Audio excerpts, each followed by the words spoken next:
വിശേഷങ്ങളുമായിട്ട് നമ്മുടെ Kerala vision team അവിടെയുണ്ട്. വിഷ്ണു കരുണാകരനുണ്ട്. വിഷ്ണു, എവിടെയാണ് ഇപ്പോൾ വിഷ്ണു ഉള്ളത്? എങ്ങനെയാണ് അവിടെ മത്സരങ്ങളൊക്കെ പൊടി പൊടിക്കുന്നത്? അതിന് തീർച്ചയായിട്ടും ഞാനിപ്പോൾ സ്റ്റേജ് 1 മുന്നിലാണ്. പ്രധാന സ്റ്റേജാണ്. ഇവിടെ ഇപ്പോൾ ഇനി സംഘനൃത്തമാണ് ഉള്ളത്. പെൺകുട്ടികളുടെ സംഘനൃത്തമാണ് ഇനി ആരംഭിക്കാൻ പോകുന്നത്. നേരത്തെ തന്നെ മോഹിനിയാട്ടമായിരുന്നു. മോഹിനിയാട്ടമെല്ലാം വലിയ മത്സരങ്ങളായി തന്നെ കുറേ നേരം കൊണ്ട് തന്നെ നടക്കുകയുണ്ടായി. അതോടൊപ്പം തന്നെ പലയിടത്തും നിരവധി സ്റ്റേജുകളാണ്. വിമൻസ് കോളേജിൽ തയ്യാറാക്കിയെടുത്ത് ഭരതനാട്യമുണ്ട്, ഒപ്പനയുണ്ട്, അതുപോലെ ടാഗോർ തിയേറ്ററിൽ കുച്ചിപ്പുടി, മാർഗം കളി, കാർത്തിക തിരുനാൾ തിയേറ്ററിൽ നാടകമുണ്ട്, government HSS Manacaud English skit, പൂരക്കളിയുണ്ട്, ബോയ്സിൻ്റെയാണ്. ഇങ്ങനെ നിരവധി മത്സരങ്ങൾ പലയിടത്തിലായി നടന്നുകൊണ്ടിരിക്കുകയാണ്. ഇപ്പോഴും പോരാട്ടം എന്ന് വേണമെങ്കിൽ പറയാം. അതിനൊരു ഫുൾ വൈബിലാണ് മൊത്തത്തിൽ തലസ്ഥാനം മുഴുവൻ. എല്ലാം നഗരത്തിനുള്ളിൽ തന്നെ എത്തിപ്പെടാൻ പറ്റുന്ന, എല്ലാം ഒരു 3 കിലോമീറ്റർ കൊണ്ട് തന്നെ അങ്ങോട്ടും ഇങ്ങോട്ടും എത്തിപ്പെടാൻ പറ്റുന്ന സ്റ്റേജുകളാണ്.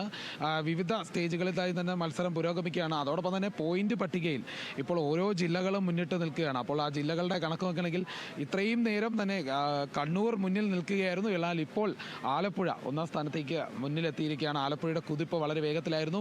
76 പോയിന്റുകളുമായി ആലപ്പുഴ നിൽപ്പുണ്ട്. എറണാകുളം രണ്ടാമതുണ്ട്, 76 പോയിന്റ് തന്നെയാണ്. തൃശ്ശൂർ തൊട്ട് പിന്നാലെയുണ്ട്, 3ാമതാണ്.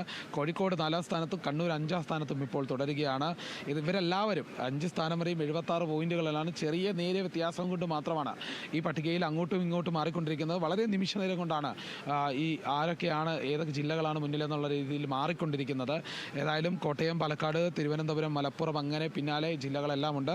അവസാനം നിൽക്കുന്നത് ഇടുക്കിയാണ്, 49 പോയിന്റുമാണ് ആയാണ്. ഏതായാലും ഇതെല്ലാം ഇങ്ങനെ മാറി മറിഞ്ഞുകൊണ്ടിരിക്കുകയാണ്. ഓരോ നിമിഷവും വ്യത്യസ്തമായ രീതിയിൽ ഈ പോയിന്റ് നില മാറി മറിഞ്ഞുകൊണ്ടിരിക്കുകയാണ്. അതോടൊപ്പം തന്നെ നിരവധി പ്രോഗ്രാമുകൾ നടക്കുകയാണ്. ഈ 8ാം തീയതി വരെയുള്ള ദിവസങ്ങളിലെല്ലാം സ്റ്റേജുകളിലെല്ലാം വലിയ വലിയ ഒരു പോരാട്ടം തന്നെയാണ്.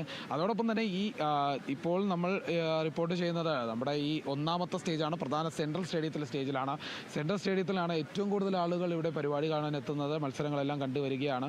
അതോടൊപ്പം തന്നെ ഇവിടെ നിരവധി സ്റ്റാളുകളുണ്ട്.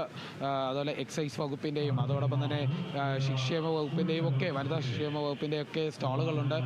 കേരള പോലീസ് ഓഫീസേഴ്സ് അസോസിയേഷൻ്റെ സ്റ്റാളുകൾ, അങ്ങനെ എല്ലാം പിന്തുണ നൽകിക്കൊണ്ട് വിദ്യാർത്ഥികൾക്കും ഒപ്പം അധ്യാപകർക്കും സംഘാടകർക്കും എല്ലാം പിന്തുണ നൽകിക്കൊണ്ടുള്ള വേണ്ട സഹായങ്ങൾ നൽകുന്നു. കുടിവെള്ള വിതരണമുണ്ട്. എല്ലാം കൃത്യമായി നടന്നു പോവുകയാണ്. അതിനിടയിൽ തന്നെ മത്സരച്ചൂട്, ഈ കാലാവസ്ഥയിലുള്ള ചൂട് പോലെ തന്നെ മത്സരച്ചൂട് ഇങ്ങനെ ഏറി വരികയാണ്. ഇനി വൈകിട്ടാകും തോറും കാലാവസ്ഥയ്ക്ക് മാറ്റമുണ്ടെങ്കിൽ പോലും ഈ പെട്ടെന്നുള്ള ഒരു മത്സരച്ചൂട് അങ്ങനെ അണഞ്ഞു പോകുന്നില്ല. എല്ലായിടത്തും ശക്തമായ പോരാട്ടം എന്ന് തന്നെ പറയാം. ഈ തിരുവനന്തപുരത്തെ സെൻട്രൽ സ്റ്റേഡിയത്തിൽ തന്നെ ഇപ്പോൾ ഇനി സംഘനൃത്തമാണ്. സംഘനൃത്തം കാണാനായി നിരവധി പേരാണ്. സീറ്റ് പോലും നിറഞ്ഞുപോയി. അങ്ങനെ സൈഡിൽ നിന്നൊക്കെ കാണാനായി നിരവധി ആളുകൾ വന്നിട്ടുണ്ട്.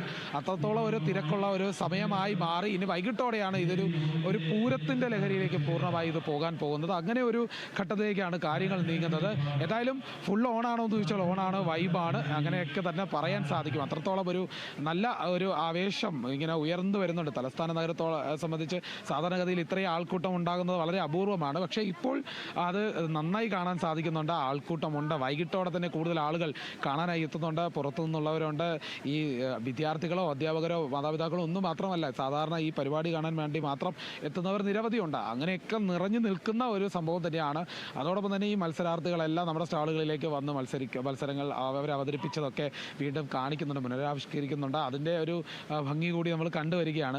ഒട്ടും ആർക്കും ഇവിടെ വന്നു കഴിഞ്ഞാൽ ആർക്കും ബോറടിക്കില്ല. അങ്ങനെ രീതിയിൽ തന്നെയാണ് പോകുന്നത്. അത് ഓരോ നിമിഷവും മത്സരങ്ങൾ മാറി മറിഞ്ഞുകൊണ്ടിരിക്കുന്നു. ഓരോ പരിപാടികൾ വരുന്നു. അതിങ്ങനെ ഓരോ മത്സര ഇനത്തിൽ തന്നെ പല വകഭേദങ്ങൾ ഉണ്ടാകുന്നുണ്ട്. അതെല്ലാം കാണാൻ പറ്റുന്നൊരു സാഹചര്യം തന്നെയാണ്. അങ്ങനെയോളം ഇങ്ങനെ പൊക്കോണ്ടിരിക്കുകയാണ്. ഏതായാലും തിരുവനന്തപുരത്തെ സംബന്ധിച്ചിടത്തോളം ഒരു വലിയ ഉത്സവം തന്നെയാണ് ഈ കലോത്സവം, സംസ്ഥാന കലോത്സവം. അതിൻ്റെ ആ ഒരു പൂരം പോലെയുള്ള അത്രയും ഒരു എനർജറ്റിക് ആയിട്ടുള്ള ആ ഒരു ലഹരിയിലേക്ക് കടന്നു എന്ന് വേണം പറയാൻ. ആദ്യ ദിവസം തന്നെ ആ ഒരു വലിയ ഒരു സന്തോഷമുള്ള ഒരു പ്രതികരണം എത്തി തുടങ്ങിയിട്ടുണ്ട്.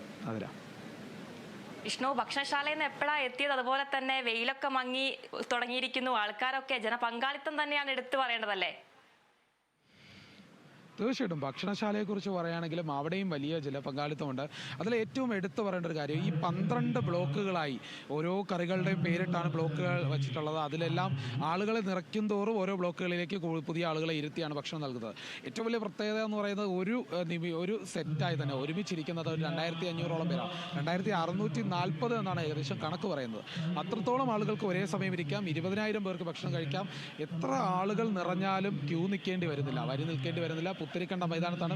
വലിയ വിപുലമായ ഒരു ഏരിയ മൊത്തം കവർ ചെയ്തുകൊണ്ട് പൂർണ്ണമായും ബ്ലോക്കുകളായി തിരിച്ച് സംവിധാനങ്ങൾ ഒരുക്കുന്നു. അധ്യാപകർ വോളണ്ടിയറായി നിൽക്കുന്നുണ്ട്. നിരവധി വോളണ്ടിയർമാരുണ്ട്, അതോടൊപ്പം സംഘാടകരുണ്ട്. കൃത്യമായി ഭക്ഷണം നൽകാൻ സാധിച്ചു. ആരുടെയും ഭാഗത്തുനിന്ന് പരാതികളില്ല എന്നുള്ളതാണ് എടുത്തു പറയേണ്ടത്. കൃത്യമായി എല്ലാവർക്കും വിതരണം ചെയ്യാൻ സാധിച്ചു എന്ന് പറയണം. അവിടെ ഭക്ഷണം വിളമ്പുമ്പോൾ എല്ലാവരും നല്ല അഭിപ്രായത്തോടെയാണ് മടങ്ങി ഇറങ്ങിപ്പോയത്. അത് നമ്മളും നേരിട്ട് കണ്ട് അനുഭവിച്ച് മനസ്സിലാക്കിയതാണ്, ഭക്ഷണം കഴിച്ച് തന്നെ മനസ്സിലാക്കിയതാണ്. അങ്ങനെ അവിടെ നിന്നും മടങ്ങിയെത്തിയാണ് ഇവിടുത്തെ ഈ പരിപാടിയിലേക്ക് വരുമ്പോൾ. അപ്പോൾ ഒരു സ്ഥലത്ത് നിന്ന് മറ്റൊരു സ്ഥലത്തേക്ക് പോകുമ്പോൾ ഏറ്റവും വലിയ പ്രത്യേകത നേരത്തെ നമ്മൾ എത്തിയിരുന്നില്ലല്ലോ എന്നൊരു തോന്നലുണ്ട് ഓരോ സ്ഥലത്തും. എന്നാൽ അവിടെ നിന്ന് മടങ്ങുമ്പോഴും ഇവിടെ നിന്ന് പോകാൻ സമയമായില്ലല്ലോ എന്നൊരു തോന്നലുണ്ട്. അതായത് ഓരോ സ്ഥലത്തും പരിപാടികളും അല്ലെങ്കിൽ ഓരോ ചടങ്ങുകളും എല്ലാം ഇങ്ങനെ തുടർന്നുകൊണ്ടേയിരിക്കുകയാണ്. നമ്മളെവിടെ നിന്നും ഒരിടത്ത് നിന്നും മറ്റൊരിടത്തേക്ക് പോയാൽ പോലും അത് പൂർണ്ണമായും മാറുന്നില്ല. അതായത് അവിടുത്തെ പരിപാടികൾ ഇങ്ങനെ തുടർന്നുകൊണ്ടിരിക്കുകയാണ്. അങ്ങനെ ഓടിയെത്താൻ പറ്റുന്നില്ല എന്ന് വേണം പറയാൻ. അത്രത്തോളം പരിപാടികളുണ്ട്, അത്രത്തോളം വിപുലമായി നടക്കുകയാണ്, അത്രത്തോളം ഒരു രസമായ ഒരു സംഭവമായി തന്നെയാണ് പോകുന്നത്. അങ്ങനെയാണ് ഈ പൂർണ്ണമായിരിക്കുന്നത്. ഇപ്പോഴും ഇവിടെ എല്ലായിടത്തും പരിപാടികൾ പുരോഗമിക്കുകയാണ്.